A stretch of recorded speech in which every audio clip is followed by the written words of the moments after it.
Tuhan bersamamu.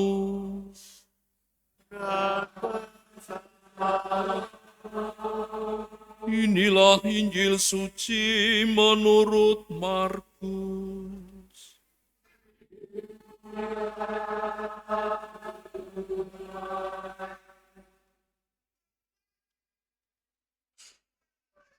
Sekali peristiwa, Yesus memanggil ke-12 murid dan mulai mengutus mereka pergi berdua-dua. Ia memberi mereka kuasa atas roh-roh jahat dan berpesan kepada mereka supaya jangan membawa apa-apa dalam perjalanan, kecuali tongkat saja. Roti pun tidak boleh dibawa. Demikian pula kantong perbekalan dan uang dalam ikat pinggang. Mereka boleh memakai alas kaki, tetapi tidak boleh memakai 2 jubah. Kata Yesus selanjutnya kepada murid-murid itu, "Kalau di suatu tempat kamu diterima dalam suatu rumah, tinggallah di situ, sampai kamu berangkat dari tempat itu. Kalau ada suatu tempat yang tidak mau menerima kamu, dan kalau mereka tidak mau mendengarkan kamu, keluarlah dari situ dan kebaskanlah debu yang di kakimu sebagai peringatan bagi mereka." Lalu pergilah mereka memberitakan bahwa orang harus bertobat. Mereka mengusir banyak setan dan mengoles banyak orang sakit dengan minyak dan menyembuhkan mereka.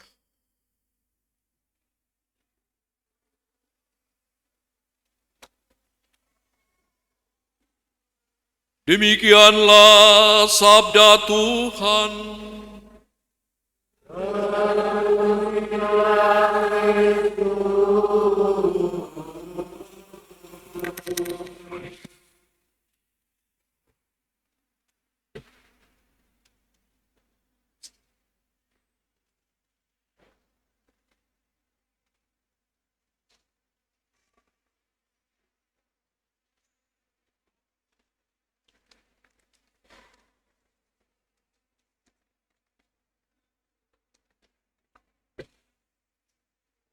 Mewartakan kabar gembira, Injil kabar keselamatan Tuhan.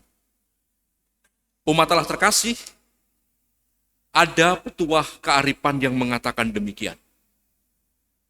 Kesaksian, keteladanan hidup, dan contoh hidup yang baik dan benar itu mengedukasi, artinya mendidik, menginspirasi, memotivasi, dan memberikan pencerahan bagi banyak orang.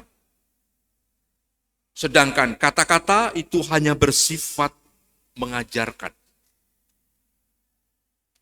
Kita bisa melihat, mungkin ada bapak keluarga yang sangat sederhana, anaknya banyak, usia perkawinannya 50 tahun. Sudah usur, sudah tua renta, tetapi tidak pernah berbicara yang namanya cinta, tetapi hidupnya penuh dengan cinta. Dia adalah guru cinta, dia adalah khotbah cinta hidup yang sungguh-sungguh mampu mengubah dan bahkan menjadi model bagi orang-orang yang menikah.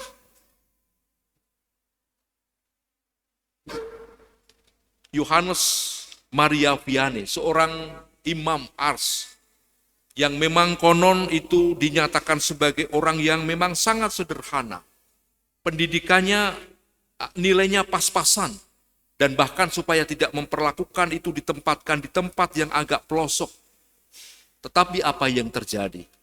Karena kesaksian hidupnya baik, karena kehadirannya itu tanpa jarak dengan para domba-dombanya, karena kehadirannya dan ketulusannya itu sungguh-sungguh original, asli begitulah. Maka banyak orang-orang yang datang menimba kekuatan spiritual, dan bahkan banyak orang yang mengaku dosa, dan banyak orang yang bertobat, hidupnya diubah dan diperbaharui karena Romo yang sederhana ini. Umat Allah yang terkasih,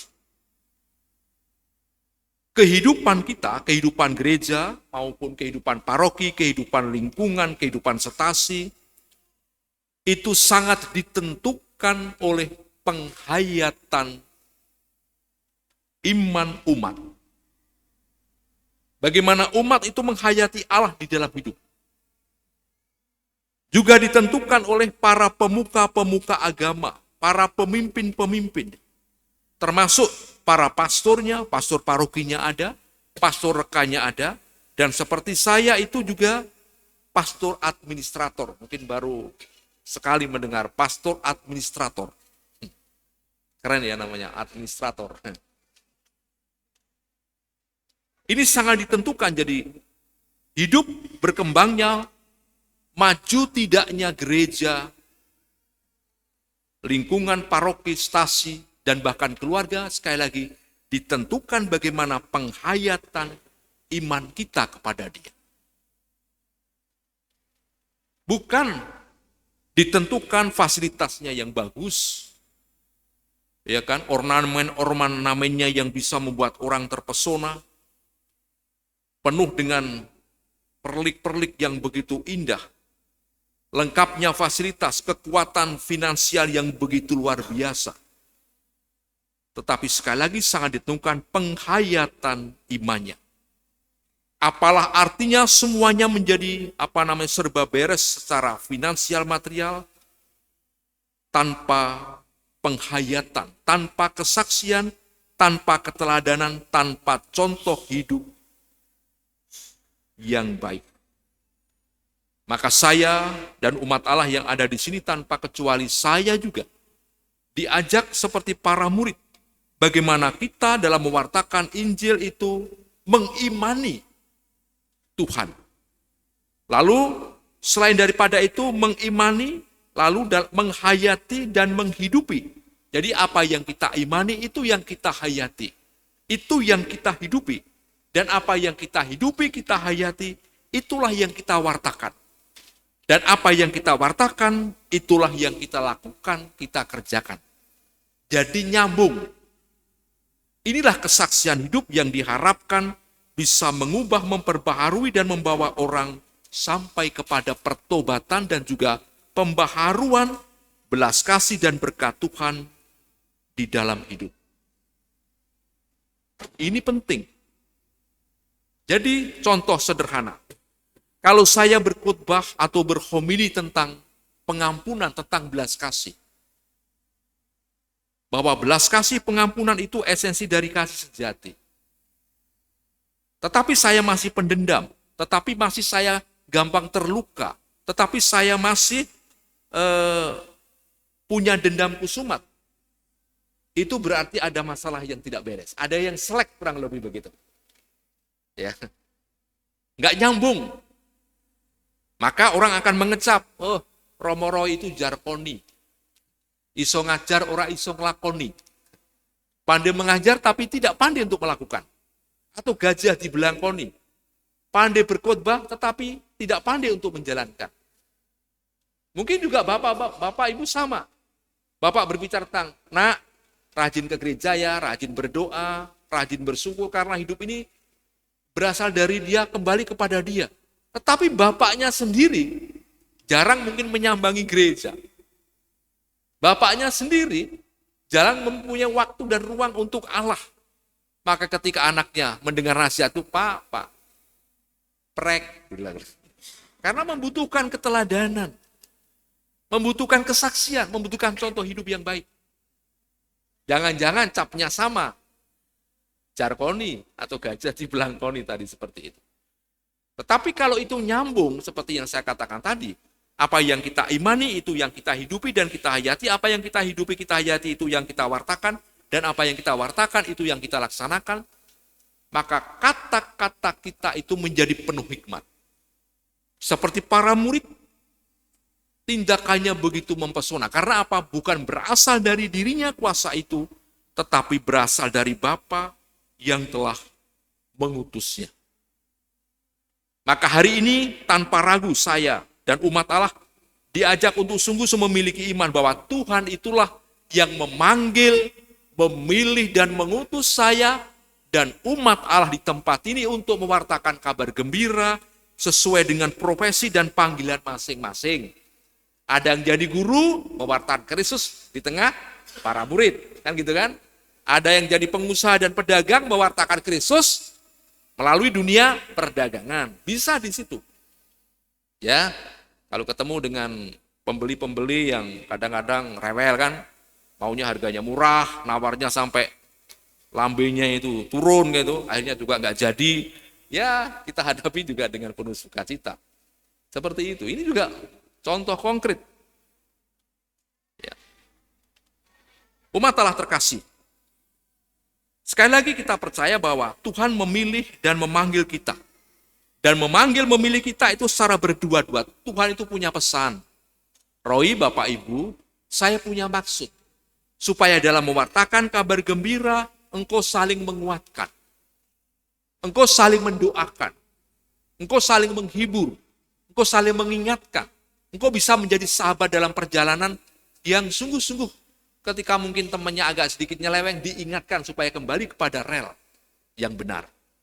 Bukan sebaliknya, sahabat itu menjadi penghalang, menjadi penghambat, menjadi rival. Bukan itu, tetapi supaya karya pewartaan itu sungguh menjadi lebih efisien, optimal, dan berdaya guna.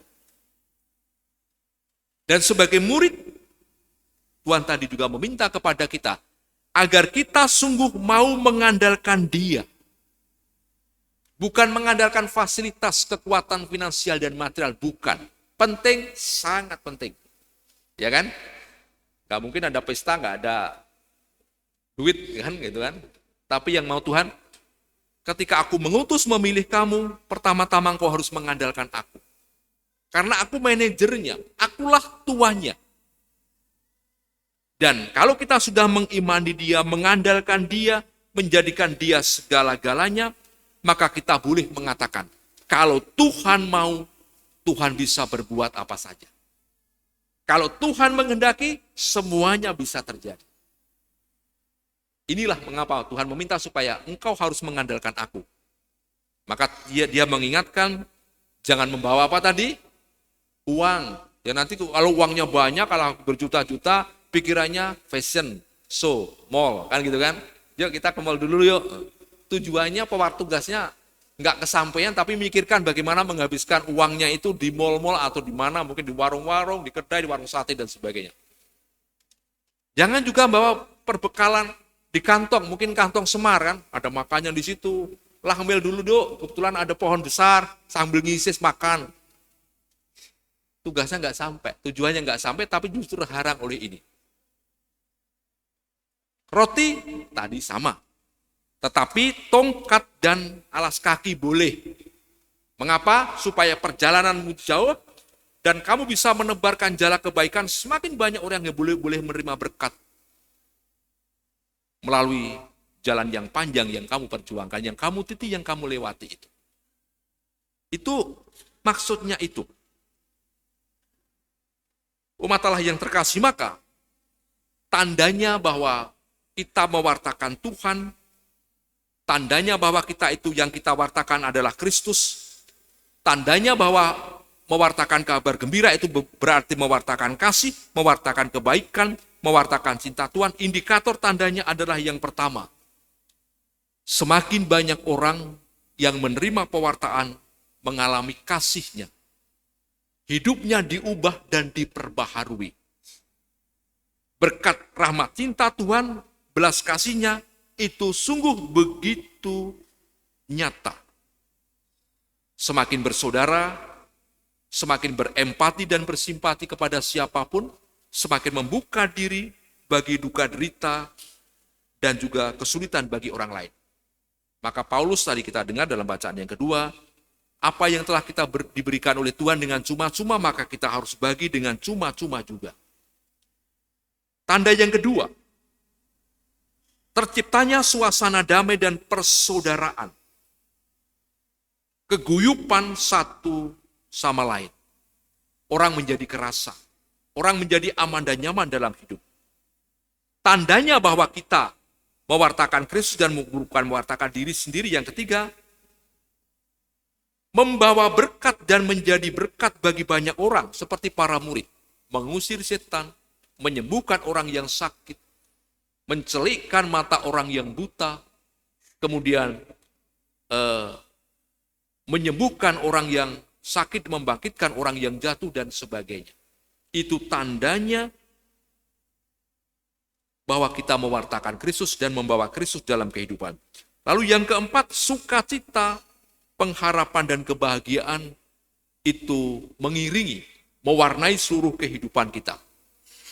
Dan akhirnya Bapak, Ibu, dan saudaraku terkasih, berhasil tidaknya pewartaan itu sangat ditentukan dari kesaksian, dari keteladanan, dari contoh hidup yang nyata. Bukan tergantung bagaimana caranya, bukan tergantung bagaimana metode atau tekniknya, tetapi sekali lagi tergantung dari pewarta, kesaksian hidupnya yang nyata, yang bisa dibaca, dilihat, dan dialami oleh banyak orang. Semuanya adalah demi kemuliaan Allah, ini dan sepanjang segala masa.